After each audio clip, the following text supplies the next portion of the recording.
إن الحمد لله نحمده ونستعينه ونؤمن به ونتوكل عليه ونعوذ بالله من شرور أنفسنا ومن سيئات أعمالنا من يهده الله فلا مضل له ومن يضلل فلا هادي له وأشهد أن لا إله إلا الله وحده لا شريك له وأشهد أن محمدا عبده ورسوله أرسله بالهدى ودين الحق ليظهره على الدين كله ولو كره المشركون اللهم صل على محمد وعلى آل محمد كما صليت على إبراهيم وعلى آل إبراهيم إنك حميد مجيد وبارك على محمد وعلى آل محمد كما باركت على إبراهيم وعلى آل إبراهيم إنك حميد مجيد أما بعد فإن خير الحديث كتاب الله فأحسن الهدي هدي محمد صلى الله عليه وسلم وشر الأمور محدثاتها وكل محدثة بدعة وكل بدعة ضلالة وكل ضلالة في النار يا أيها الذين آمنوا اتقوا الله حق تقاته ولا تموتن إلا وأنتم مسلمون أعوذ بالله من الشيطان الرجيم بسم الله الرحمن الرحيم ومن يرغب عن ملة إبراهيم إلا من سفه نفسه ولقد اصطفيناه في الدنيا وإنه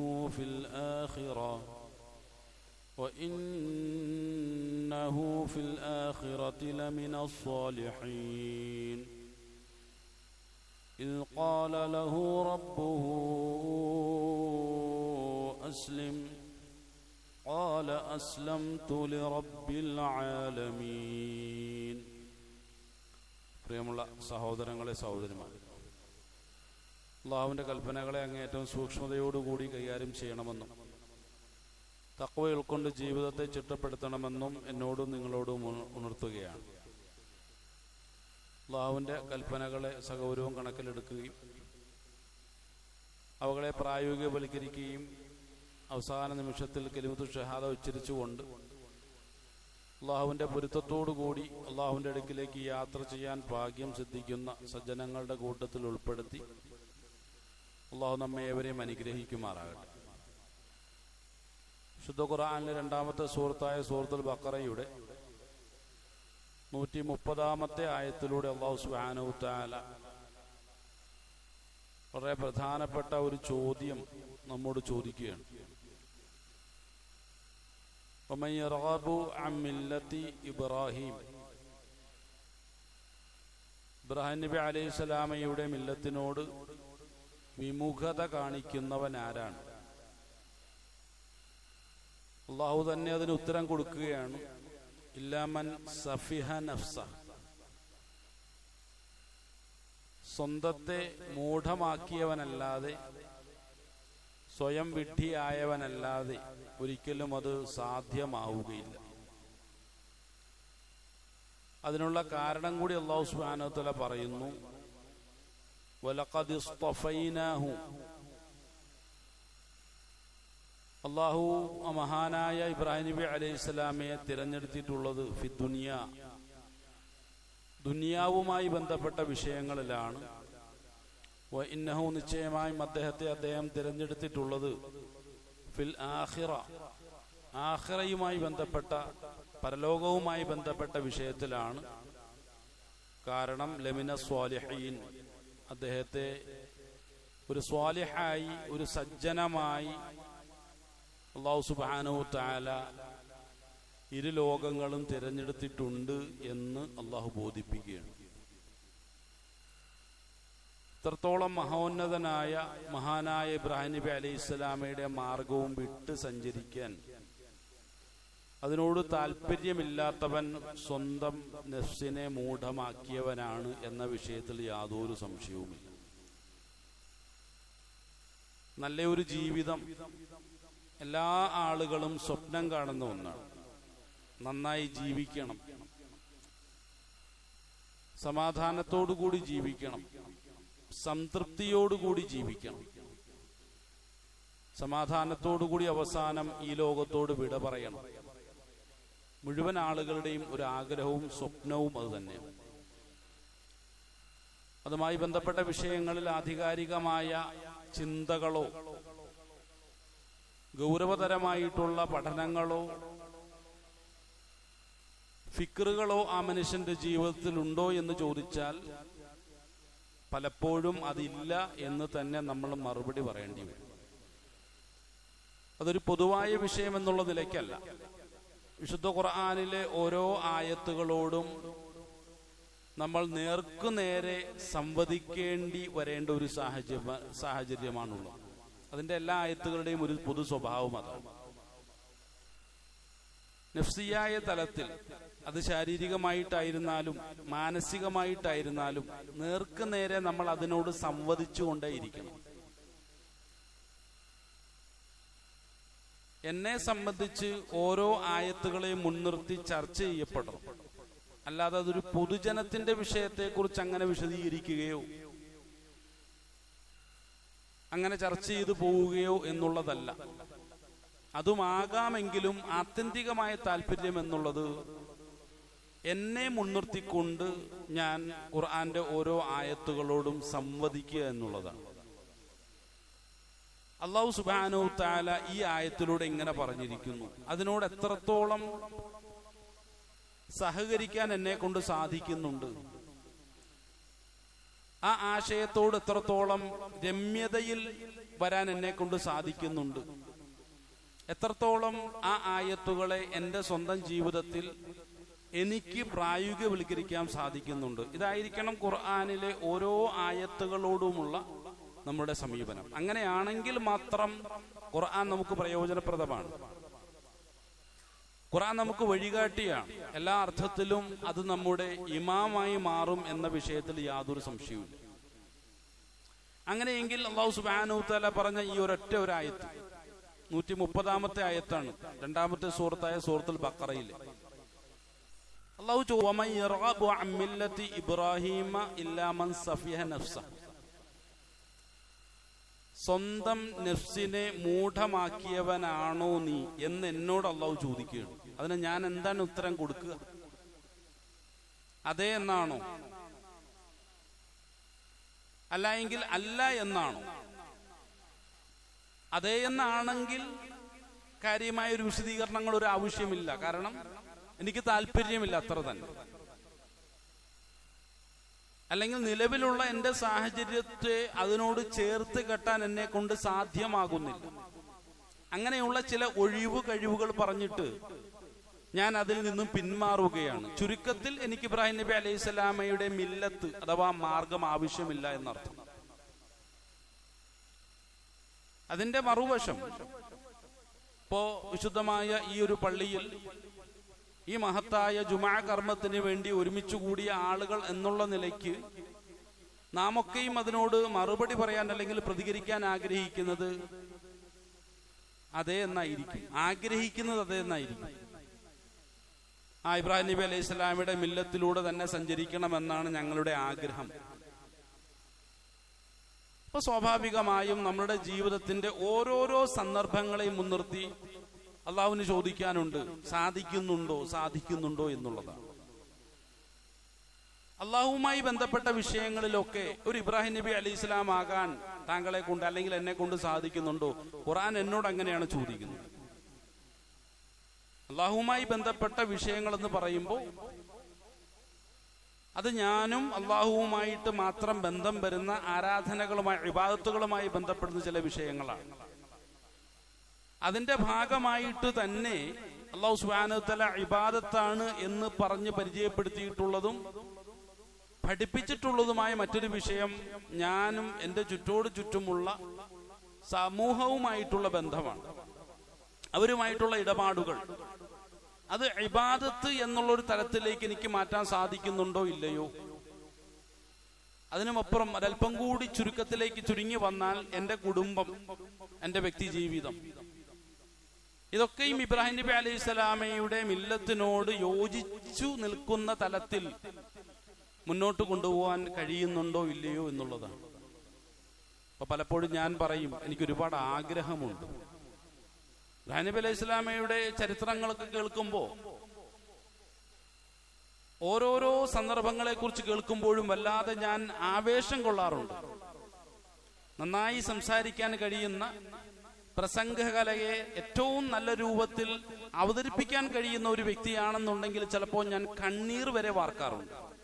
അത്രമാത്രം ഇബ്രാഹിം നബി അലൈഹി ഇസ്ലാമിയുടെ ചരിത്രം എൻ്റെ ജീവിതത്തിൽ വളരെ പ്രധാനപ്പെട്ട ചിലതൊക്കെയാണ് എന്ന് പറയുന്ന നിലയ്ക്ക് നമ്മൾ അതിനോടൊക്കെ പലപ്പോഴും ചിലപ്പോൾ ഞാൻ പ്രതികരിക്കാൻ സാധ്യതയുണ്ട്. അപ്പോഴും വിശുദ്ധ ഖുർആൻ എന്നോട് പറയുന്നത് അതിന് ഇബ്രാഹിം നബി അലൈഹി ഇസ്ലാമിയുടെ കഥകളെല്ലാം കൂടി ആസ്വാദ്യകരമായ രൂപത്തിൽ ഞാൻ എവിടെയും അവതരിപ്പിച്ചിട്ടില്ലല്ലോ. അങ്ങനെ അവതരിപ്പിച്ചതിന് ഖുർആനിൽ തന്നെ തെളിവുണ്ട്.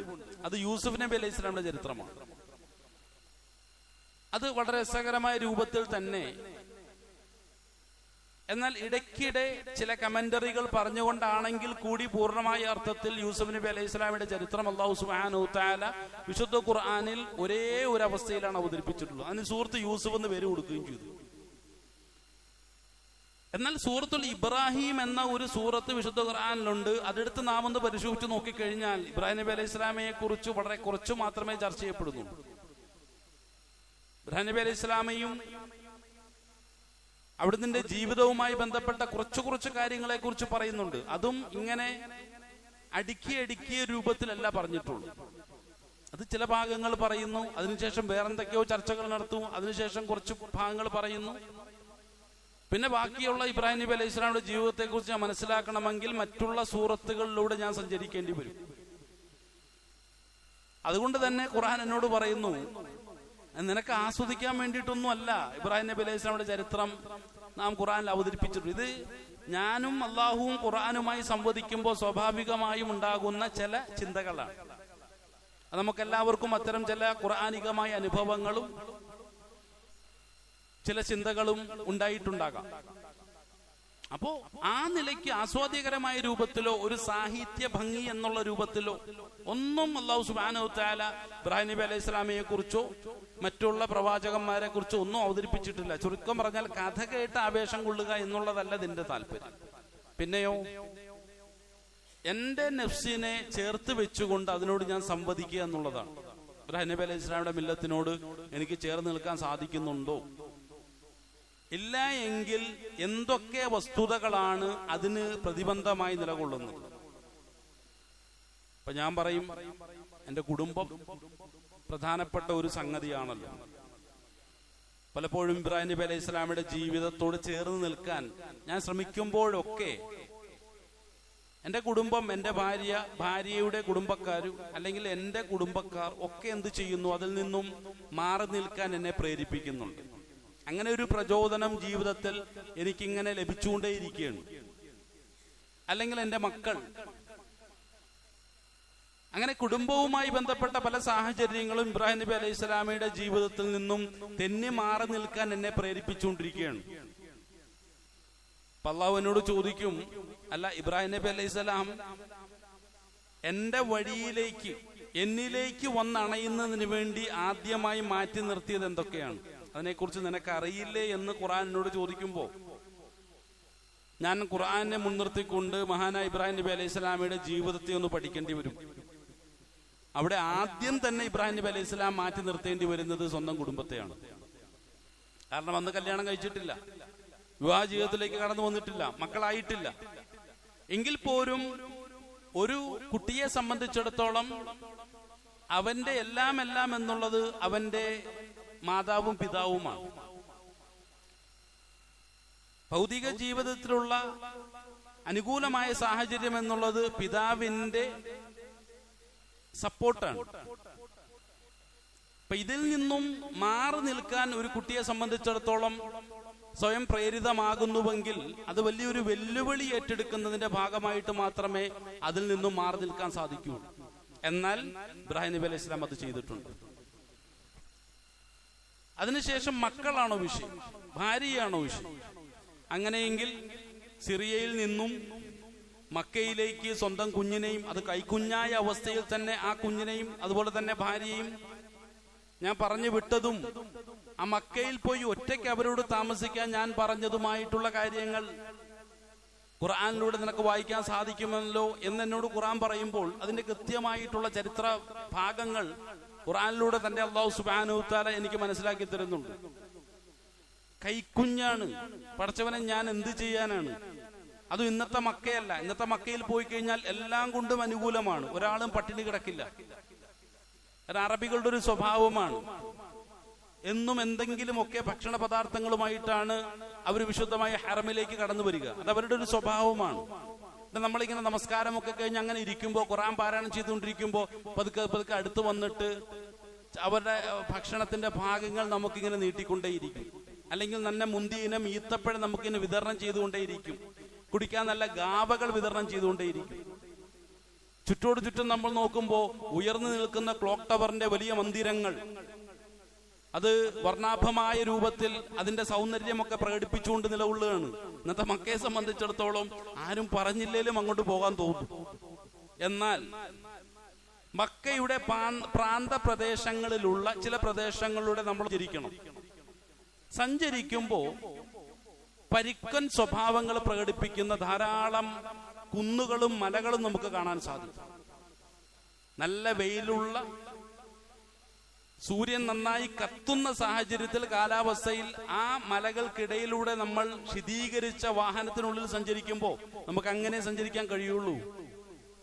സഞ്ചരിക്കുന്ന സമയത്ത് ആ മലയിടുക്കുകളിലേക്കും മലയുടെ പ്രദേശങ്ങളിലേക്കും നോക്കിയിട്ട്, പടച്ചവനെ ഇവിടെ ഒരു മണിക്കൂർ അല്ലെങ്കിൽ ഒരു 2 മണിക്കൂർ കൈക്കുഞ്ഞുമായി നീയൊന്ന് വന്ന് നിൽക്കാൻ തയ്യാറാകുമോ എന്ന് ആ മല എന്നോട് ചോദിക്കുമ്പോൾ ഞാൻ അതിന് തയ്യാറാകുമോ എന്നുള്ളതാണ്. എനിക്കൊരിക്കലും സാധ്യമല്ല. പലപ്പോഴും ഉംറ യാത്രയുമായി ബന്ധപ്പെട്ട് ഈ പകൽ സമയങ്ങളിൽ ആളുകൾ പോകുമ്പോൾ ഏറ്റവും അധികം വെയിലത്ത് നടക്കേണ്ടി വരുന്നത് അറഫ മൈതാനം സന്ദർശിക്കാൻ പോകുമ്പോഴാണ്. അത് പോയിട്ടുള്ള ആളുകൾക്കറിയാം. അറഫ മൈതാനത്തിലൂടെ എന്തുമാത്രം കഷ്ടപ്പെട്ടിട്ടാണ് ആളുകൾ ആ വെയിലും കൊണ്ട് സഞ്ചരിക്കുന്നത്. അപ്പൊ ആ ഒരു സമയത്ത് ആ വെയിലിന്റെ തീക്ഷ്ണതയും അതിന്റെ പ്രയാസങ്ങളും ബുദ്ധിമുട്ടുകളൊക്കെ നന്നായിട്ടറിയാം. നമ്മൾ ഉറപ്പിച്ചു പറയും, ഒരിക്കലും ആ പരുക്കൻ മലകളിൽ എന്നെ കൊണ്ട് 1 മണിക്കൂറല്ല 1/2 മണിക്കൂർ പോലും പോയിട്ട് നിൽക്കാൻ സാധ്യമല്ല എന്നുള്ള കാര്യം നമ്മൾ തന്നെ വ്യക്തമാക്കും. അവിടെയാണ് ഒരു കൈക്കുഞ്ഞുമായി സാധാരണ ഒരു സ്ത്രീ, ഹാജറ എന്നാണ് അവരുടെ പേര്, അവരോട് പോയി നിൽക്കാനല്ല പറഞ്ഞത്, നിങ്ങൾ അവിടെ അങ്ങോട്ട് ജീവിക്കണമെന്നാണ് അല്ലാഹു സുബ്ഹാനഹു വ തആല കൽപ്പിക്കുന്നത്. സുബ്ഹാനല്ലാഹ്, നമ്മളത് ചിന്തിച്ചു നോക്കുക. നമുക്കൊന്ന് ശരിക്കും പറഞ്ഞാൽ ഉൾക്കൊള്ളാൻ കഴിയാത്ത സംഭവങ്ങളാണ്. പിന്നെ എന്താ ഉൾക്കൊള്ളുന്നതെന്നറിയോ? പണ്ട് മുതലേ നമ്മൾ കേട്ട് പരിചയിച്ച കഥയായതുകൊണ്ട്, അതിനെ കേവലം ഒരു കഥയായി കേൾക്കുന്നത് കൊണ്ടും അത്ഭുതകരമായ ധാരാളം മാന്ത്രിക കഥകൾ കേട്ട് ശീലിച്ചിട്ടുള്ളത് കൊണ്ടും നമ്മളത് അങ്ങോട്ട് ഉൾക്കൊള്ളുന്നതാണ്. യാഥാർത്ഥ്യവുമായി തട്ടിച്ചു നോക്കിക്കഴിഞ്ഞാൽ ഒരു നിലയ്ക്ക് നമുക്കത് ഉൾക്കൊള്ളാൻ കഴിയില്ല. ഈ സംഭവം ആരെങ്കിലും നമ്മളോട് പറഞ്ഞാൽ നമ്മൾ പറയും ഒരിക്കലും അത് സാധ്യമല്ല എന്ന് പറയും. കാരണം ഈ സാഹചര്യങ്ങളെയൊക്കെ യാഥാർത്ഥ്യത്തിന്റെ അടിസ്ഥാനത്തിൽ ഉൾക്കൊള്ളുന്ന ഒരു വ്യക്തിയെ സംബന്ധിച്ചിടത്തോളം, കാരണം മക്ക കാണാതെയാണല്ലോ മക്കയുടെ കഥകളെ കുറിച്ച് ആളുകൾ കേൾക്കും. കുട്ടിക്കാലം മുതൽക്ക് തന്നെ നമ്മൾ പണ്ട് മദ്രസയിൽ പോയപ്പോ മക്കയൊന്നും കാണാതെ, മക്കയുടെ പരുക്കൻ മലകളുടെ സ്വഭാവങ്ങളെ കുറിച്ച് അറിയാതെ, അവിടുത്തെ വെയിലിന്റെ തീക്ഷ്ണതയൊന്നും അറിയാതെ എന്തായിരുന്നു ദുആ വസിയത്ത്? ഇവിടെ തരംഗം കൂടുന്നുണ്ട്, ചൂട് തരംഗം കൂടുന്നുണ്ട്, സഹിക്കാൻ പറ്റുന്നില്ല എന്നൊക്കെ പറഞ്ഞിട്ട് ഭയങ്കര ദുആ വസിയത്തായിരുന്നു. മക്കയിലേക്ക് ഇങ്ങനെ ഉംറയ്ക്ക് പോകുന്ന ആളുകളോട് വസിയത്ത് ചെയ്തു. ആളുകൾക്ക് സഹിക്കാൻ കഴിയുന്നില്ല. അത്രമാത്രം സുഖകരമായ ദൈവത്തിന്റെ സ്വന്തം നാട് എന്ന പേരിലൊക്കെ അറിയപ്പെടുന്ന നല്ല കാലാവസ്ഥയിൽ ജീവിച്ച് ശീലിച്ച് നമ്മളെ സംബന്ധിച്ചിടത്തോളം നല്ല സുന്ദരമായ സ്ഥലത്തിരുന്നു കൊണ്ട് യാതൊരു പ്രയാസവും ഇല്ലാതെയാണ് ഹാജറ ബീവി മക്കയിലേക്ക് പോയതും കൈക്കുഞ്ഞായി ഇസ്മായിൽ നബി അലൈഹി സ്വലാമയും കൊണ്ട് അവിടെ താമസിച്ച കഥകളൊക്കെ നമ്മൾ കേട്ടിട്ടുള്ളത്. അതുകൊണ്ട് നമുക്കത് അറിയില്ല. പക്ഷെ ശരിക്കും ഇത്തരം പരുക്കൻ മലകൾ കണ്ടിട്ട് അതിന്റെ സാന്നിധ്യത്തിൽ ചെന്നിട്ട് ആ ഒരു പഴയ ചരിത്ര യാഥാർത്ഥ്യങ്ങളെ നമ്മുടെ മനസ്സുകൾ കൊണ്ട് അല്ലാഹു സുബ്ഹാനഹു വ തആല പലപ്പോഴും പറയാറുണ്ട്, ലഅല്ലക്കും തഅഖിലൂൻ. അതിന് നമ്മൾ അർത്ഥം കൊടുത്ത എന്താണെന്നറിയോ? നിങ്ങൾ ചിന്തിക്കുന്നില്ലേ എന്ന്. അങ്ങനെയല്ലത്, നിങ്ങൾ നിങ്ങളുടെ ഭാവനയിലേക്ക് കൊണ്ടുവരുന്നില്ലേ എന്നാണ് ഖുർആൻ ചോദിച്ചത്. അങ്ങനെ വെറുതെ ചിന്തിച്ചിട്ട് കാര്യമൊന്നുമില്ല. അതിനാണ് അല്ലാഹു സുബ്ഹാനഹു ലഅല്ലക്കും തദക്കറൂൻ എന്ന് പറയുന്നത്. അത് ചിന്തിക്കാനാണ് പറയുന്നത്, പുറമേയുള്ള ചിന്തകൾ. ലഅല്ലക്കും തദക്കറൂൻ, ലഅല്ലക്കും തഅഖിലൂൻ എന്ന് പറഞ്ഞാൽ നമ്മുടെ ഭാവനയിൽ പരമാവധി എത്രത്തോളം അത് അനുഭവിച്ചറിയാൻ നമ്മെ കൊണ്ട് സാധിക്കുമെങ്കിൽ ആ നിലയ്ക്ക് അതിനെ ഉൾക്കൊള്ളാനാ പറയുന്നത്. അങ്ങനെ ഒരു നിലയ്ക്കും ഉൾക്കൊള്ളാൻ കഴിയാത്ത ചില ചരിത്ര പശ്ചാത്തലങ്ങളിലൂടെയൊക്കെയാണ് ഹാജറ ബീവിയും ഇസ്മായിൽ നബി അലൈഹി സ്വലാം നമ്മൾ മനസ്സിലാക്കിയിട്ടുള്ളതെങ്കിൽ, അല്ലാഹു സുബ്ഹാനഹു വ തആല ഇബ്രാഹിം നബി അലൈഹി സ്വലാമയോട് ആദ്യം പിതാവിനെ ഒന്ന് മാറ്റി നിർത്തണം ജീവിതത്തിൽ നിന്നും എന്ന് പറഞ്ഞിട്ടുണ്ടെങ്കിൽ, രണ്ടാമത് പറഞ്ഞത് താങ്കളുടെ കണ്ണിലുണ്ണിയായ, കാരണം ഹാജറ ബീവിയെ കല്യാണം കഴിക്കേണ്ട ഒരു സാഹചര്യം കൂടി നമ്മളൊന്ന് മനസ്സിലാക്കണം. ആദ്യത്തെ ഇബ്രാഹിം നബി അലൈഹി സ്വലാമയുടെ ഭാര്യ സാറ ബീവിയാണ്. സാറ ബീവിയുമായിട്ടുള്ള ദാമ്പത്യ ജീവിതത്തിൽ അവർക്ക് കുഞ്ഞ് ജനിക്കില്ല എന്നുള്ള യാഥാർത്ഥ്യം മനസ്സിലാക്കിയപ്പോഴാണ്, ഒരു വന്ധ്യയാണ് താനെന്ന് മനസ്സിലാക്കുമ്പോൾ കുറെ വർഷങ്ങൾക്ക് ശേഷം എന്താണ്, സാറ ബീവി ഹാജറ ബീവിയെ കല്യാണം കഴിക്കാൻ ആവശ്യപ്പെടുകയാണ്. കാരണം സാറ ബീവിയുടെ ദാസിയായി ഈജിപ്തിലെ രാജാവ് കൊടുത്തതാണ് ഹാജറ ബീവിയെ. ഇപ്പൊ പറഞ്ഞു, എന്റെ ദാസിയായി എന്നോടൊപ്പം കഴിഞ്ഞുകൂടുന്ന ആ ഹാജറയെ താങ്കൾ വിവാഹം കഴിക്കണമെന്ന് ഇങ്ങോട്ട് പറഞ്ഞ് ആവശ്യപ്പെട്ടിട്ടാണ് ഇബ്രാഹിം നബി അലൈഹി സ്വലാം ഹാജറ ബീവിയെ വിവാഹം കഴിക്കുന്നത്. അങ്ങനെ വിവാഹം കഴിച്ച മാത്രമേ അള്ളാഹു എന്ത് ചെയ്തു, കുഞ്ഞിനെ കൊടുത്ത് അനുഗ്രഹിച്ചു. എന്തുമാത്രം സന്തോഷമുണ്ടാകും നമ്മളൊന്ന് ചിന്തിച്ചു നോക്കുക. നമുക്കൊക്കെ ആ പ്രായത്തിലുള്ള കുഞ്ഞുണ്ടെങ്കിൽ, കൈക്കുഞ്ഞായി കുഞ്ഞുണ്ടെങ്കിൽ നമുക്ക് നന്നായിട്ട് ഉൾക്കൊള്ളാൻ കഴിയും. ആ കുഞ്ഞിനെയും എന്റെ ഭാര്യയും കൂടി എവിടെ കൊണ്ടുവിടാനാ പറയുന്നത്? ഈ പരിക്കം മലകൾ നിലക്കുന്ന ഒരു മനുഷ്യന്റെ ഒരു അംശം പോലുമില്ലാത്ത ഒരു സാഹചര്യം, ഒരു മനുഷ്യൻ കടന്നു വരാനുള്ള യാതൊരു സാഹചര്യവും ഇല്ലാത്ത ആ പരിക്കം മലകളുടെ സാന്നിധ്യമാകുന്ന മക്ക എന്ന പ്രദേശത്തേക്ക് കൊണ്ടുവിടാൻ പറയുകയാണ്. ഇബ്രാഹിം നബി അലൈഹി സ്വലാം ആയതുകൊണ്ട് മാത്രം ഹജറ ബീവിയെയും ആ കൈക്കുഞ്ഞിനെ അവിടെ കൊണ്ടിട്ടതാണ്. അപ്പൊ പറഞ്ഞു വന്ന വിഷയം എന്താണെന്ന് ചോദിച്ചു കഴിഞ്ഞാൽ, ഈ മില്ലത്തിന്റെ വഴിയിൽ നിന്ന് തെന്നി സഞ്ചരിക്കാൻ പലപ്പോഴും എന്നെ പ്രേരിപ്പിച്ചുകൊണ്ടിരിക്കുന്നത് എന്റെ പിതാവാണെങ്കിൽ, എന്റെ മാതാവാണെങ്കിൽ, എന്റെ ഭാര്യയാണെങ്കിൽ, എന്റെ കുഞ്ഞുങ്ങളാണെങ്കിൽ, അള്ളാഹു പറയുകയാണ് അതൊന്നും കാരണമായിട്ട് നിങ്ങൾ മുന്നോട്ട് വയ്ക്കാൻ പാടില്ല. കാരണം ഇബ്രാഹിം നബി അലൈഹി സ്വലാമിയുടെ മില്ലത്ത് എന്ന് പറയുമ്പോൾ ഇബ്രാഹിം നബി അലൈഹി സ്വലാം സഞ്ചരിച്ച വഴികളാണ്. അത് ബാബിലോൺ എന്ന് പറയുന്ന ആ ഒരു ബാബിലോണിയൻ സംസ്കാരത്തെ ഉൾക്കൊള്ളുന്ന ഊർ പട്ടണത്തിൽ ആ ഒരു നാട്ടിൽ നടന്ന സംഭവങ്ങളെല്ലാം നീ ഉൾക്കൊള്ളേണ്ടി വരും. അതാണ് ഇബ്രാഹിം നബി അലൈഹി സ്വലാമിയുടെ മില്ലത്ത്. അത് കേവലം ഒരു ദിവസം ആവേശത്തോടു കൂടി ഈദ്ഗാഹിന് ചെന്നു, പുതുവസ്ത്രങ്ങൾ അണിഞ്ഞു, അതിനുശേഷം അതിനേക്കാൾ ആവേശത്തോടുകൂടി 1-2 പോത്തിനെ അറുത്തു, അതിന്റെ ഇറച്ചിയുമായിട്ട് ആവേശത്തോട്ട് വീട്ടിൽ വന്നു, അതിങ്ങനെ പാകം ചെയ്ത് കഴിച്ച് ആസ്വദിച്ച് ജീവിച്ചത് കൊണ്ട് ആ ഇബ്രാഹിം നബി അലൈഹി സ്വലാം ഒറ്റ ദിവസം കൊണ്ടെല്ലാം കഴിഞ്ഞു. ഇതല്ല, അത് കേവലം ഒരു ദിവസത്തിൽ മാത്രം നമ്മൾ നടത്തേണ്ട ചില പരിപാടികളാണ്. അല്ലാഹു സുബ്ഹാനഹു വ തആല നമുക്കിടയിൽ ആഘോഷമൊന്നും ഇല്ലേലും ചുമ്മാ എന്താണ് ആഘോഷം എന്ന പേരിൽ ഒരു ദിവസം തന്നിരിക്കുകയാണ്. അങ്ങനെയാണല്ലോ മുസ്ലിം സമുദായത്തെ സംബന്ധിച്ചിടത്തോളം. എന്ത് ആഘോഷം മുന്നോട്ട് വെച്ചാലും മതം കയറി വന്നിട്ട് എല്ലാത്തിനും തടയിടും. ഇത് ആഘോഷിക്കാൻ പാടില്ല എന്നാ പറയുന്നത്. അത് മറ്റൊരു വിഷയമാണ്. അപ്പൊ പറഞ്ഞു വന്ന വിഷയം, ഈ രൂപത്തിൽ ഒരേ ഒരു ദിവസത്തിൽ മാത്രം കാര്യങ്ങളെയൊക്കെ ഒതുക്കി തീർത്തു കഴിഞ്ഞു. ഇനി ഇപ്പൊ അടുത്ത ദിവസം മുതൽ തലേ ദിവസം ഒരു നോമ്പ് കൂടി പിടിക്കും. അപ്പൊ അറഫ മൈതാനിയിലുള്ള എന്താണ് ആ സമയത്ത് ചൂടുകാലമാണെങ്കിൽ അതിന്റെ പരാതിയും പറയും. അപ്പൊ തണുപ്പ് കാലമായതുകൊണ്ട് പിന്നെ വലിയ പരാതി കേൾക്കാനുള്ള സാധ്യതയില്ല. എന്തൊരു ചൂട്, എന്തൊരു ചൂട്, എന്തൊരു ദാഹം, എന്തൊരു ദാഹം, എന്തൊരു അസ്വസ്ഥത, എന്തൊരു അസ്വസ്ഥത. രാവിലെ മുതൽ വൈകുന്നേരം വരെ പറഞ്ഞുകൊണ്ടിരിക്കും. ആ രൂപത്തിലാണ് പലപ്പോഴും നോമ്പ് പിടിക്കുന്നത് തന്നെ. ഞാൻ എന്റെ അവസ്ഥയെ കുറിച്ചാണ് പറഞ്ഞു വന്നത്. അപ്പൊ ഇങ്ങനെ പരാതി പറയാതെ ചിലപ്പോ ഒരല്പം തണുത്ത കാലാവസ്ഥയും മഴയും ഒക്കെ ആയതുകൊണ്ട് ചിലപ്പോൾ മിണ്ടാതിരുന്ന് ചിലപ്പോൾ നോമ്പ് പിടിക്കാൻ സാധ്യതയുണ്ട് ഈ വരുന്ന അറഫ നോമ്പിൽ. അത് കഴിഞ്ഞാലോ പിന്നെ ആവേശമാണ്. ഒരു പോത്തിനെ അറക്കണം, ഇറച്ചിയൊക്കെ വിതരണം ചെയ്യണം, പരമാവധി എത്രത്തോളം ഇറച്ചി ഒരുമിച്ച് കൂട്ടാൻ സാധിക്കും, അളവ് കുറഞ്ഞു പോയാൽ അവിടെയും പരാതിയാണ്. പിന്നെ ആ രൂപത്തിൽ ഒരു പരിപാടിയെ മാത്രം കണ്ടുകൊണ്ട് ഇബ്രാഹിം നബി അലൈഹി സ്വലാമയുടെ സ്മരണകളെ അയവിറക്കിയിട്ട് ഒരൊറ്റ ദിവസത്തെ വാലിഡിറ്റി മാത്രം അതിന് കൊടുത്ത് അവസാനിപ്പിക്കുന്ന ഒരു അവസ്ഥയെ കുറിച്ചല്ല ഖുർആൻ ഈ പറഞ്ഞു വരും. ഇബ്രാഹിം നബി അലൈഹി സ്വലാമിയുടെ മില്ലത്ത് എന്ന് പറയുമ്പോൾ അത് പിതാവിൽ നിന്നും ആരംഭിക്കേണ്ടി വരും. ആ നാടുമായി ബന്ധപ്പെട്ട ധാരാളം ചരിത്ര സംഭവങ്ങളുണ്ട്. അപ്പൊ പറഞ്ഞു വന്ന വിഷയം, സ്വന്തം കുടുംബമാണ് ഇബ്രാഹിം നബി അലൈഹി സ്വലാമിയുടെ മില്ലത്തിൽ നിന്നും മാറി നിൽക്കാൻ എന്നെ പ്രേരിപ്പിക്കുന്നതെങ്കിൽ അള്ളാഹു എന്നോട് പറയുന്നു, മാന്യമായ രൂപത്തിൽ പറയുന്നു, ഈ പണിക്ക് നിൽക്കാതിരിക്കലാണ് നല്ലത്. ഒരു മില്ലത്തിനെ കുറിച്ച് പറയുമ്പോൾ തടസ്സവാദങ്ങളും ഉന്നയിച്ചുകൊണ്ട് കടന്നു വരുന്ന ഒരു ശൈലിയാണ് നിനക്കുള്ളതെങ്കിൽ ഈ പണിക്ക് നിൽക്കാതിരിക്കലാണ് നല്ലത്. അതിന്റെ ഒരു മറുവാദമുണ്ട്, കുഫ്രിയത്ത് എന്നാ പറയുക, അല്ലെങ്കിൽ മറ്റൊരു ഭാഗമുണ്ട്, അത് നിഫാഖ് എന്നാ പറയുക. ഈ ഏതെങ്കിലും ഒരു വഴികൾ നീ തെരഞ്ഞെടുത്തോളുക. കാരണം ഇത് നിസ്സാരമായ ഒരു വഴിയല്ല. ആ വഴിയെക്കുറിച്ച് ശരിയായ രൂപത്തിൽ തന്നെ പഠിച്ച് മനസ്സിലാക്കി ഉൾക്കൊണ്ട് നിലകൊള്ളേണ്ട ഒരു വഴിയാണ്. ഖുർആൻ നമ്മൾ പഠിച്ചത് നമുക്ക് മനസ്സിലാക്കാൻ കഴിയും. അപ്പൊ ആ നിലയ്ക്ക് കുടുംബമോ മറ്റുള്ള ഒന്നും തടസ്സമായി വരാതിരിക്കത്തക്ക നിലയ്ക്ക് അള്ളാഹുവിന്റെ അടുക്കലേക്ക് 100% ഞാൻ ഇബ്രാഹിം നബി അലൈഹി ഇസ്ലാമിന്റെ വഴികളിലൂടെ സഞ്ചരിക്കാൻ പ്രതിജ്ഞാബദ്ധനാണ് എന്നുള്ള കാഴ്ചപ്പാടോടുകൂടി ആ വഴിയിലേക്ക് കടന്നു വരാൻ നീ തയ്യാറുണ്ടോ എന്നാണ് അള്ളാഹു എന്നോട് ചോദിക്കുന്നത്. ഇനി തയ്യാറായിട്ടില്ല എങ്കിൽ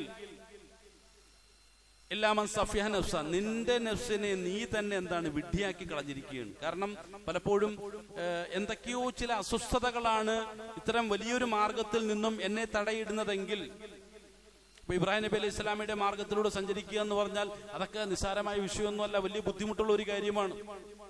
ഏത് പറഞ്ഞതുപോലെ ഒരു സന്ദർഭത്തിൽ അബൂജഹൽ തികച്ചും പ്രതികൂലമായ ഒരു കാലാവസ്ഥയിൽ അങ്ങനെ ഇരുന്ന് പരിസരം വീക്ഷിച്ചുകൊണ്ടിരിക്കുകയാണ്. അബൂജഹലിന്റെ വീടിന്റെ കുറച്ചടുത്തായിട്ടാണ് റസൂലുള്ളാഹി സ്വല്ലല്ലാഹു അലൈഹി വസല്ലമയുടെ വീടുള്ളത്. തികച്ചും പ്രതികൂലമായ ഒരു കാലാവസ്ഥ, നല്ല കൊടും തണുപ്പാണ്, കാറ്റ് വീശുന്നുണ്ട്. ഒരു മനുഷ്യനും വീടിന്റെ പുറത്തിറങ്ങി നടക്കാൻ ആഗ്രഹിക്കാത്ത, തയ്യാറാകാത്ത സമയമാണ്. ആ സമയത്ത് അബൂജഹൽ ഇങ്ങനെ നോക്കുമ്പോ തന്റെ വീടിനെ ലക്ഷ്യമാക്കിക്കൊണ്ട് ഒരു മനുഷ്യൻ ഇങ്ങനെ കടന്നു വരികയാണ്. അത് കണ്ടപ്പോ അബൂജഹലിന് മനസ്സിലായി, എന്നെ മാത്രം അറബികളെ സംബന്ധിച്ചിടത്തോളം അങ്ങനെ ഒരു സംഗതിയുണ്ട്, പ്രത്യേകിച്ചും പഴയ കാലഘട്ടത്തിൽ വലിയ ഫഖ്ർ പ്രകടിപ്പിക്കുന്ന ആളുകളാണ്. അപ്പോ എന്നെ മാത്രം പ്രതീക്ഷിച്ചുകൊണ്ട് ഇതാ ഒരു മനുഷ്യൻ കടന്നു വരുന്നു, അത് വലിയ ആവേശം ഉണ്ടാക്കുന്ന കാര്യമാണ്. എന്നിൽ നിന്നും എന്തോ ആഗ്രഹിക്കുന്നുണ്ട്, 100% അത് ഞാൻ സാധിച്ചു കൊടുത്തിരിക്കുമെന്ന് അബൂജഹൽ പറയുമ്പോൾ ഇതും കേട്ടുകൊണ്ട് ഭാര്യ അടുത്ത് നിൽക്കുന്നുണ്ട്. അങ്ങനെ കടന്നു വന്നു, ആഗതനെ കടന്നു വന്നു, വാതിൽ മുട്ടി. അദ്ദേഹം ആ കടന്നു വന്ന ആഗതന്റെ ആവശ്യമെല്ലാം സാധിച്ചു കൊടുക്കുന്നതിന് വേണ്ടി വർദ്ധിച്ച ആവേശത്തോട് വാതിൽ തുറന്നതും ഇദ്ദേഹത്തിന്റെ ആവേശമൊക്കെ കെട്ടടങ്ങി. ഞാൻ തിരിച്ചു പ്രതികരിച്ചു, ഓ മുഹമ്മദേ, നീയാണോ? ഏറ്റവും താല്പര്യമില്ലാത്ത വെറുപ്പോടുകൂടി. കാരണം കടന്നു വന്ന ആഗതൻ അഥവാ റസൂലുള്ളാഹി സ്വല്ലല്ലാഹു അലൈഹി വസല്ലം ഒട്ടും ആഗ്രഹിച്ചിട്ടില്ല അങ്ങനെ ഒരു സാന്നിധ്യം. മുഹമ്മദേ, നീയാണോ? എന്നോടിപ്പോ കടന്നു വരാൻ ആരാ പറഞ്ഞു? എന്തിനാണ് നീ ഇങ്ങോട്ട് വലിഞ്ഞു കയറി വന്നത്? ശൈലിയൊക്കെ മാറിയിട്ടുണ്ട്. റസൂലുള്ളാഹി സ്വല്ലല്ലാഹു അലൈഹി വസല്ലം പറഞ്ഞു, യാ അബാ ജഹൽ ഖുൽ ലാ ഇലാഹ ഇല്ലല്ലാഹ്, താങ്കൾ ലാ ഇലാഹ ഇല്ലല്ലാഹ് പറഞ്ഞുകൊണ്ട് ആ ഷഹാദത്ത് താങ്കൾ വരിക്കണമെന്ന് പറഞ്ഞു. ഉടൻ തന്നെ അബൂജഹൽ തന്റെ സാധാരണ ശൈലിയിൽ പദൂശയിൽ അവിടെ നിന്നും അലറിക്കൊണ്ട് റസൂലുള്ളാഹി സ്വല്ലല്ലാഹു അലൈഹി വസല്ലമയെ ആട്ടിപ്പുറത്താക്കുകയാണ്. ഇത് കണ്ടുകൊണ്ട് അത്ഭുതപ്പെട്ടിട്ട് ഒരു കഥാപാത്രം ഇങ്ങനെ അന്തം വിട്ട് നിൽക്കുകയാണ്. ആരാണ്? സ്വന്തം ഭാര്യ. കാരണം മക്കയെ സംബന്ധിച്ചിടത്തോളം ചിന്തിക്കാൻ കഴിയാത്തൊരു സംഭവമാണ് അവിടെ നടന്നത്. മക്കാരെ സംബന്ധിച്ചിടത്തോളം ഇത്തരം വിഷയങ്ങൾ വാക്ക് വ്യത്യാസം കാണിക്കുക എന്ന് പറഞ്ഞാൽ നമ്മൾ സാധാരണ പറയാറില്ലേ, പോയി ചത്തൂടെ എന്ന് ചോദിക്കാറില്ലേ, അതിനേക്കാൾ ഗതികെട്ട ഒരു അവസ്ഥയാണ്. ഭാര്യ അന്തം വിട്ടിട്ട് ചോദിക്കുകയാണ്, നിങ്ങൾ എന്താണ് അബൂജഹൽ കാണിച്ചത്? എനിക്കിത് വിശ്വസിക്കാൻ പറ്റുന്നില്ല, എന്റെ കണ്ണുകളെ വിശ്വസിക്കാൻ കഴിയുന്നില്ല. അപ്പോ അബൂജഹൽ എനിക്ക് പോലും അറിയാത്ത ഷഹാദത്തിന്റെ വലിയൊരു പാഠം ഭാര്യയ്ക്ക് പഠിപ്പിച്ചു കൊടുക്കുകയാണ്. ലാ ഇലാഹ ഇല്ലല്ലാഹ് എന്ന് പറഞ്ഞാൽ എന്താണെന്നാ നിന്റെ വിചാരം? അതങ്ങോട്ട് പ്രഖ്യാപിച്ചിട്ട് കൂടെ കൂടുക എന്നുള്ളതാണോ? അതല്ല.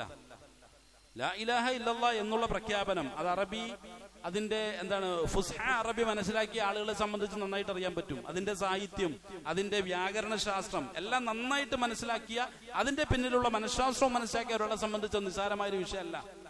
അപ്പൊ പറഞ്ഞു, നിസ്സാരമായ കാര്യമല്ല ഇത്, നീ വിചാരിക്കുന്ന നിസ്സാരമായ വിഷയമല്ല ഇത്. ലാ ഇലാഹ ഇല്ലല്ലാഹ് എന്ന് പറഞ്ഞാൽ അബൂജഹൽ ഇന്നത്തോട് തീരുകയാണ്, നാളെ ജനിക്കുന്നത് പുതിയൊരു മനുഷ്യനായിരിക്കും എന്ന് പറഞ്ഞു. അത്രമാത്രം ലാ ഇലാഹ ഇല്ലല്ലാഹുവിനെ മനസ്സിലാക്കിയിട്ടാണ് അബൂജഹൽ അതിൽ നിന്നും പിന്നെ ഇത് എനിക്ക് പറ്റിയ വഴിയല്ല എന്ന് പറഞ്ഞുകൊണ്ട് മാറി നിന്നത്. ആ ഒരു അറിവിന്റെ വിഷയത്തിൽ ആ ഒരു യോഗ്യത ഞാൻ നേടിയിട്ടുണ്ടോ? പരിശോധിക്കേണ്ട വിഷയമാണ്. ഞാൻ നേടിയിട്ടുണ്ടോ? അത്രമാത്രം ലാ ഇലാഹ ഇല്ലല്ലാഹ് ഉൾക്കൊണ്ടിട്ടാണ് ഇതെനിക്ക് പറ്റിയ വഴിയല്ല, കോലം കെട്ടാനുള്ളൊരു വിഷയമല്ല ഇത്. വെറുതെ കൂടെ കൂടിയിട്ട് നിഫാക്കിന്റെ ശൈലികൾ, വൃത്തികെട്ട ശൈലികൾ കാണിക്കേണ്ട ഒരു ഭാഗമല്ല ഇത് എന്ന് പറഞ്ഞുകൊണ്ട് എന്ത് ചെയ്തു? ആ കുഫരിയത്ത് അന്തസ്സെന്ന് പറയാൻ കഴിയുമോ എന്ന് എനിക്കറിയില്ല, ആ തരത്തിൽ പ്രകടിപ്പിച്ചിട്ടുള്ള ഒരു വ്യക്തിയാണ് അബൂജഹൽ. അവിടെ അബൂജഹൽ ചിലപ്പോൾ നമ്മളൊന്നും ആദരിക്കേണ്ടി വരും. എന്നും നമ്മളിങ്ങനെ ആക്ഷേപിച്ചിട്ടില്ലേ ഉള്ളൂ. ഈ ഒരു സന്ദർഭം പറയുമ്പോൾ ചിലപ്പോൾ എന്ത് ചെയ്യേണ്ടി വരും? അബൂജഹലിനെ നമ്മളൊന്ന് ആദരിക്കേണ്ടി വരും. കാര്യങ്ങളെ ശരിയാം വിധം മനസ്സിലാക്കാനുള്ള നല്ല ബോധവും ചിന്തയും നൽകി അല്ലാഹു സുബ്ഹാനഹു തആല നമ്മളെല്ലാം അനുഗ്രഹിക്കുമാറാകട്ടെ.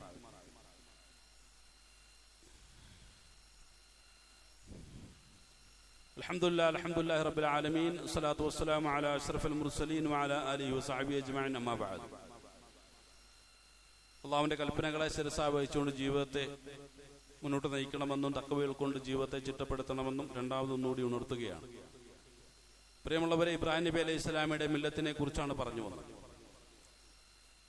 ഇവിടെ അബൂജഹലിനെ സംബന്ധിച്ചിടത്തോളം നന്നായിട്ടറിയാം, ആദരവായ റസൂലുള്ളാഹി സ്വല്ലല്ലാഹു അലൈഹി വസല്ലം ഷഹാദത്ത് സ്വീകരിക്കണമെന്ന് പറഞ്ഞതിലൂടെ അന ഹുനഫ എന്ന് താങ്കളൊന്ന് പറയൂ എന്ന് മറ്റൊരു തലത്തിൽ അബൂജഹലിനോട് പറയാൻ റസൂലുള്ളാഹി സ്വല്ലല്ലാഹു അലൈഹി വസല്ലം ആവശ്യപ്പെടുകയാണ്.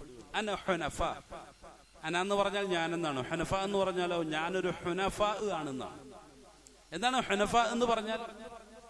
മക്കയിൽ അന്നും ഹുനഫാഉകളായ ആളുകൾ ഉണ്ടായിരുന്നു. റസൂലുള്ളാഹി സ്വല്ലല്ലാഹു അലൈഹി വസല്ലം വരുമ്പോഴും ഹുനഫാഉകളായ 7ഓളം വ്യക്തികൾ അന്ന് മക്കയിൽ ഉണ്ടായിരുന്നു എന്നാ പറയപ്പെടുന്നത്. ഹുനഫാഉകൾ എന്ന് പറഞ്ഞാൽ വിഗ്രഹാരാധന ശക്തിയുക്തം എതിർക്കുന്ന വ്യക്തികൾ. ഒരു നിലയ്ക്കും തങ്ങളുടെ പൂർവ്വപിതാവായ ഇബ്രാഹിം നബി അലൈഹി സ്വലാമയിൽ നിന്നോ അദ്ദേഹത്തിന്റെ പുത്രനായ ഇസ്മായിൽ നബി അലൈഹി സ്വലാമാണ് ഈ ജസീറത്തുൽ അറബിൽ ദൈവികമായിട്ടുള്ള ശരിയായ വിശ്വാസവും കാഴ്ചപ്പാടും അവതരിപ്പിച്ചിട്ടുള്ളത്. ആ മഹാനായ ഒരു വ്യക്തിയുടെ വഴിയിലോ എവിടെയും നമുക്ക് പരിചിതമല്ലാത്ത അബദ്ധജടിലമായിട്ടുള്ള എന്തെങ്കിലും ഒരു സങ്കല്പം ദൈവികതയുടെ പേരിൽ അവതരിപ്പിക്കപ്പെടുന്നുണ്ടെങ്കിൽ അതാണ് ഈ വിഗ്രഹാരാധനാ സങ്കല്പമെന്ന് ശക്തിയുക്തം പ്രഖ്യാപിക്കുകയും അത്തരം പ്രഭാഷണങ്ങൾ അവരുടെ മാർക്കറ്റുകളിലൂടെ നടത്തിക്കൊണ്ടിരുന്ന മഹാനായ ചില വ്യക്തികളെ കുറിച്ചാണ് ഹുനഫാഉകൾ എന്ന് ചരിത്രത്തിലൂടെ നമുക്ക് പഠിക്കാനും മനസ്സിലാക്കാനും കഴിയുന്നത്. അപ്പൊ ആ നിലയ്ക്ക് ഒരു ഹുനഫ ആയി താങ്കളും മാറണം. കാരണം അങ്ങനെ ഹുനഫാകളായ ആളുകളൊക്കെ ഒന്നല്ലെങ്കിൽ റസൂലുള്ളാഹി സ്വല്ലല്ലാഹു അലൈഹി വസല്ലമയ്ക്ക് മുമ്പേ വഫാത്തായി പോയിട്ടുണ്ട്, അല്ലെങ്കിൽ ബറഖത്ത് ബിൻ നൗഫലിനെ പോലുള്ള ആളുകളൊക്കെ ഹുനഫാകളായിരുന്നു എന്നാണ് ചരിത്രം വ്യക്തമാക്കുന്നത്. ചരിത്രം ബാക്കി നമുക്കറിയാമല്ലോ. അങ്ങനെ ധാരാളം ആളുകൾ അവരുടെ പ്രഭാഷണങ്ങൾ പോലും ഇന്ന് ചരിത്രത്തിൽ കൃത്യമായ രൂപത്തിൽ ആലേഖനം ചെയ്യപ്പെട്ടിട്ടുണ്ട് എന്നുള്ളതാണ്. അപ്പൊ തൗഹീദിന് വേണ്ടിയിട്ടുള്ള അങ്ങേയറ്റത്തെ ആവേശവും അവരുടെ ആദർശതയിലുള്ള ധീരതയും കൃത്യതയും ഒക്കെ അവരുടെ പ്രഭാഷണങ്ങളിൽ മനസ്സിലാക്കിയാൽ കൃത്യമായ രൂപത്തിൽ നമുക്ക് മനസ്സിലാക്കാൻ സാധിക്കും. അത്രമാത്രം ആവേശകരമായ പ്രഭാഷണങ്ങൾ തൗഹീദി ആദർശത്തിന് വേണ്ടി നടത്തിയിട്ടുള്ള മഹാരഥന്മാരായിട്ടുള്ള റസൂലുള്ളാഹി സ്വല്ലല്ലാഹു അലൈഹി വസല്ലമയുടെ റിസാലത്തിന് മുന്നേ ജീവിച്ചിരുന്ന മഹത്തുക്കൾ, അവരെയാണ് ഹുനഫാകൾ എന്ന് പറയുന്നത്. ആ നിലയ്ക്ക് ഒരു ഹുനഫ ആയിട്ട് താങ്കൾക്ക് ജീവിക്കാൻ സാധിക്കണമെന്നുള്ള വലിയൊരു ആവശ്യവുമായിട്ടാണ് ആദരവായ റസൂലുള്ളാഹി സ്വല്ലല്ലാഹു അലൈഹി വസല്ലം കടന്നു വന്നിട്ടുള്ളത്. അപ്പോഴും എന്ത് ചെയ്തു? ഒരു ഹുനഫ ആകാൻ തന്നെ കൊണ്ട് സാധ്യമല്ല എന്ന് അവിടെ അബൂജഹൽ മനസ്സിലാക്കുന്നത് വെറുതെ ഒരു താല്പര്യത്തിന്റെ പുറത്തോ കേവല അവകാശവാദത്തിന്റെ പുറത്തോ ഇബ്രാഹിം ആ മില്ലത്തിനോട് ചേർന്ന് നിൽക്കാൻ പാടില്ല. അത് സത്യമല്ല, അത് നീതിയല്ല, അത് ധർമ്മമല്ല. തന്റെ ധാർമ്മിക ബോധം അത്തരം ഒരു തെറ്റായ പ്രവൃത്തിയുമായി ബന്ധപ്പെട്ട് മുന്നോട്ട് പോകാൻ, ആ നിലയ്ക്ക് തെറ്റായ ഒരു ജീവിതവുമായി മുന്നോട്ട് പോകാൻ തന്നെ പ്രേരിപ്പിക്കുന്നില്ല എന്നുള്ള കൃത്യമായ ബോധവും ചിന്തയും തിരിച്ചറിവും ഉള്ള ഒരു വ്യക്തിയായിട്ടാണ് ചരിത്രത്തിലൂടെ നമുക്ക് അബൂജഹലിനെ മനസ്സിലാക്കാൻ കഴിയുന്നതെങ്കിൽ പ്രിയമുള്ളവരെ, ഞാനും അബൂജഹലും തമ്മിലുള്ള ആ വഴിയുടെ വഴിദൂരം ഞാനൊന്ന് അളക്കേണ്ടതുണ്ട് എന്നുള്ളതാണ് ഈ സംഭവങ്ങൾ എന്നെ പഠിപ്പിക്കുന്നത്. ഞാനും അബൂജഹലും തമ്മിലുള്ള വ്യത്യാസം എന്താണ്?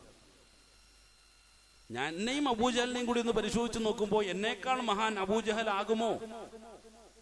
കാലഘട്ടത്തെ മുൻനിർത്തിക്കൊണ്ട്, എന്റെ വ്യക്തി ജീവിതത്തെ മുൻനിർത്തിക്കൊണ്ട്, എന്റെ ആദർശ ജീവിതത്തെ മുൻനിർത്തിക്കൊണ്ട്, ഞാൻ പ്രഖ്യാപിച്ചുകൊണ്ടിരിക്കുന്ന തൗഹീദിനെ മുൻനിർത്തിക്കൊണ്ട് ഞാൻ പഠിക്കേണ്ട വളരെ പ്രധാനപ്പെട്ട ഒരു വിഷയമാണ്. അവിടെയാണ് അല്ലാഹു സുബ്ഹാനഹു വ തആല ചോദിക്കുന്നത്, തന്റെ ഇടമുണ്ടോ? വമൻ യർഗബു അൻ മില്ലത്തി ഇബ്രാഹീമ ഇല്ലാ മൻ സഫിഹ നഫ്സ വലഖദ് ഇസ്തഫൈനാഹു ഫിദ്ദുനിയ വഇന്നഹു ഫിൽ ആഖിറതി ലമിന സ്വാലിഹീൻ. ഈ ലോകത്തും നാളെ പരലോകത്തും ഒരു സ്വാലിഹായി അല്ലാഹു സുബ്ഹാനഹു വ തആല തിരഞ്ഞെടുത്തിട്ടുള്ള ആ മഹാനായ ഇബ്രാഹിം നബി അലൈഹി സ്വലാമിയുടെ മാർഗത്തെ ഇഞ്ചോടിഞ്ച് ചാണോട് ചാണ് സർവസ്വവും എല്ലാ നിലയ്ക്കും ആ മാർഗത്തെ പിന്തുടരാനുള്ള ചങ്കൂറ്റം, തന്റെ ഇടം, അതിനുള്ള വിശാലമായ മാനസികാവസ്ഥ നിനക്കുണ്ടോ എന്നാണ് അല്ലാഹു സുബ്ഹാനഹു വ തആല എന്നോട് ചോദിക്കുന്നത്. പ്രിയമുള്ളവരെ, ഇബ്രാഹിം നബി അലൈഹി സ്വലാമയെ കുറിച്ചുള്ള നല്ല സ്മരണകൾ അയവർക്കേണ്ട ഒരു കാലഘട്ടത്തിലൂടെയാണ് നമ്മൾ സഞ്ചരിച്ചുകൊണ്ടിരിക്കുന്നത്. ആ ഇബ്രാഹിം നബി അലൈഹി സ്വലാമയുടെ വഴികളെ കുറിച്ച് സഗൗരവം, കേവലം ഒരു ആവേശത്തിന്റെ പുറത്തല്ല, ഒരു വൈകാരികമായ തലത്തിലല്ല, തികച്ചും പക്വതയോടുകൂടി ഒരു പ്രായോഗികമായ തലത്തിൽ ആ ചരിത്രത്തെയും ചരിത്ര സംഭവങ്ങളെയും അതിലുള്ള നല്ല പാഠങ്ങളെയും ശരിയായ രൂപത്തിൽ ഉൾക്കൊള്ളാൻ നമ്മൾ തയ്യാറാവുക. അതിനുള്ള നല്ല തൗഫീഖ് നൽകി അല്ലാഹു സുബ്ഹാനഹു വ തആല നമ്മളെല്ലാവരെയും അനുഗ്രഹിക്കുമാറാകട്ടെ. നമ്മളിൽ നിന്ന് വന്നുപോയിട്ടുള്ള വലുതും ചെറുതുമായ മുഴുവൻ പാപങ്ങളെയും അള്ളാഹുവിന്റെ മഹത്തായ അനുഗ്രഹം കൊണ്ട്, കാരുണ്യം കൊണ്ട് വിട്ടുപുറത്ത് മാപ്പാക്കി തരുമാറാകട്ടെ.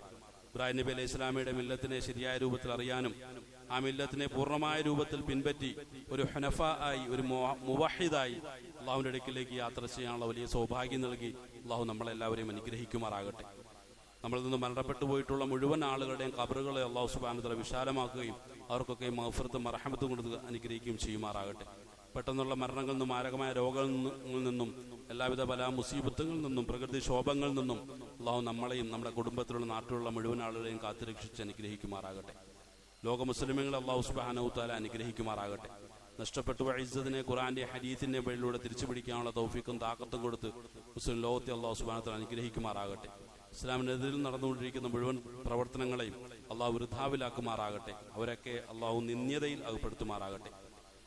മുസ്ലിമായി പോയതിന്റെ പേരിൽ പ്രയാസങ്ങൾ അനുഭവിക്കുന്ന മുഴുവൻ ആളുകളെയും എല്ലാവിധ പ്രയാസങ്ങളിൽ നിന്നും അള്ളാഹു കരകയറ്റി സമാശ്വാസം സമാധാനം കൊടുത്ത് അവരെല്ലാവരെയും അനുഗ്രഹിക്കുമാറാകട്ടെ. വിശിഷ്യ വലത്തെയും മുസ്ലിമീങ്ങളെ അള്ളാഹു സുബ്ഹാനഹു വ തആല അനുഗ്രഹിക്കുമാറാകട്ടെ. അവരുടെ പ്രയാസങ്ങളിൽ നിന്നൊക്കെ അവർക്ക് സമ്പൂർണ്ണമായ സമാധാനം കൊടുത്ത് അള്ളാഹു അനുഗ്രഹിക്കുമാറാകട്ടെ. അവരിൽ നിന്ന് മരണപ്പെട്ടു പോയിട്ടുള്ള ആളുകൾക്ക് ഷഹീദിന്റെ ഉന്നതമായ പ്രതിഫലം കൊടുത്ത് അള്ളാഹു അനുഗ്രഹിക്കുമാറാകട്ടെ. اللهم اغفر للمؤمنين والمؤمنات والمسلمين والمسلمات الأحياء منهم والأموات. ربنا آتنا في الدنيا حسنة وفي الآخرة حسنة وقنا عذاب النار. آمين برحمتك يا أرحم الراحمين. والحمد لله رب العالمين.